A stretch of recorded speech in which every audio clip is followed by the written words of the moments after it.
কেমন আছেন আপনারা সবাই? আশা করি অনেক ভালো আছেন। আজ আমি আপনাদের সামনে ডিম কাঁচামরিচ দিয়ে ভাজি করার রেসিপি নিয়ে হাজির হলাম। আমি এখানে 4 পিস ডিম ভেজে নিয়েছি সিদ্ধ করার পরে। আর আমি এখানে কিছু মরিচ পেঁয়াজ কুচি করে নিয়েছি। অনেকজন মশলা দিয়ে খায়, গ্যাসের সমস্যা, বাট এভাবে খেলে কোনো গ্যাসের প্রবলেমই হবে না। আমি মরিচ পেঁয়াজগুলো ওতে ঢেলে দিয়েছি। এখন আমি পরিমাণ মতন তেল এড করলাম।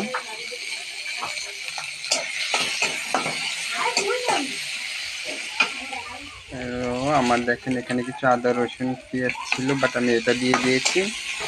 অনেকজন হয়তো আদা দিতে চান, আমি এখানে একটু আদা রসুন অ্যাড করছি, বাটা জিরে ছিল। তেমন ভাজা হয়ে গেছে প্রায়। এখানে আমি হাফ চামচ লবণ অ্যাড করছি, হাফ চামচ হলুদ অ্যাড করছি। এখানে বেশি হলুদ দেওয়া লাগবে না, অল্প দিলে হয়ে যাবে। এবার আমি এখানে পানি অ্যাড করলাম গাইস। আমি এখন সেই ডিম 4 পিস অ্যাড করলাম।